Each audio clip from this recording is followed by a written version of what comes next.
Yes, this is a recording of how to use the website called Starfall. As you can see, it starts with your primary grades, teaching them their phonics, their vowels, their individual letter sounds.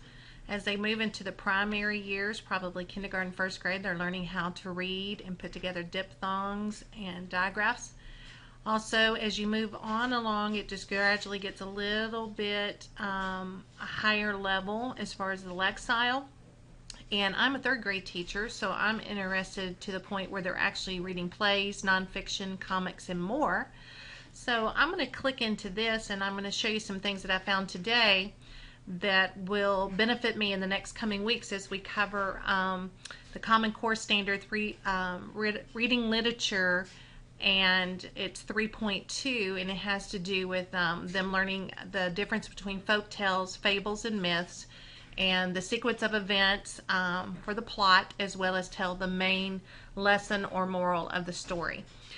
So as I clicked on folk tales, which is I think where we're going to be starting next week, I noticed that there are some very simple ones that they probably have read since they were little, that would be very easy for them to follow along and then retell in their own words in sequencing order, such as The Little Red Hen. The Little Red Hen also lends itself to being able to tell the moral or the lesson of the story at the end. And I noticed that there was an ear here, and when I pressed it, it actually read the words to the students. Then I will lift it myself, said the Little Red Hen. Which is great for your kids who are reading at a lower level than the rest of your class. As I go back and look at some of the other options,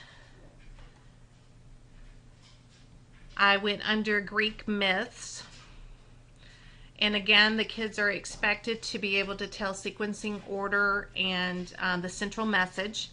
I chose Pegasus. I did notice that there was not a sound to this one, so it will not read it to them. So there probably will be some pre-reading strategies that need to be taught for sounding out words or going over difficult vocabulary, such as the name itself, Pegasus.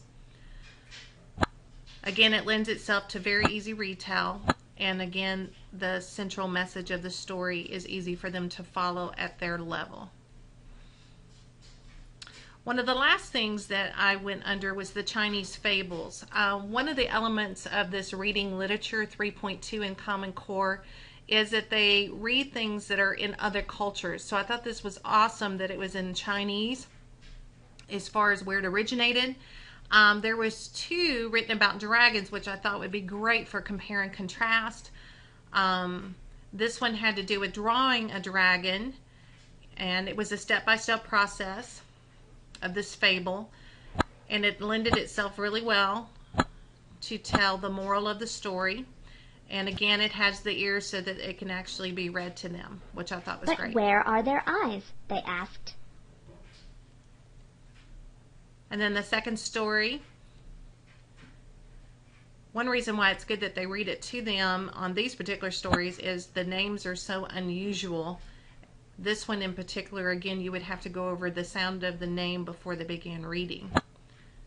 But I know the kids will love the dragons, they'll love looking at the pictures, and I'm thinking at this point that I'll check out the individual student computers and we'll do this in a whole group setting.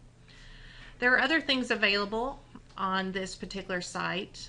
Some are lower level, some are higher level. I noticed under the section called More, you will find some math concepts with measurement, addition, subtraction, multiplication, and division. You have some of your basic phonics skills. And then over here you have some sounds and songs and rhymes that helps teach the individual phonics sounds to your students at a first grade level. There are other things as far as specifically for holidays when you go under the pumpkin for October. Listen to the short you sound. Ah, ah, ah, ah, ah. The short you makes this kind of sound. Ah, ah, ah, ah, ah. As you can see, this would be very visual for your early learners in learning the sound of short U. So I think this is a wonderful site to get started. I do think the reading level is a little bit low for third grade, but considering the concept is a little bit harder with folk tales, fables, and myths, I think it's probably better to start at a lower lexile and then have them be able to retell the story in their own words and give the central message. So this is a short little clip about starfall. I hope you enjoyed it and learned something from it. Thank you.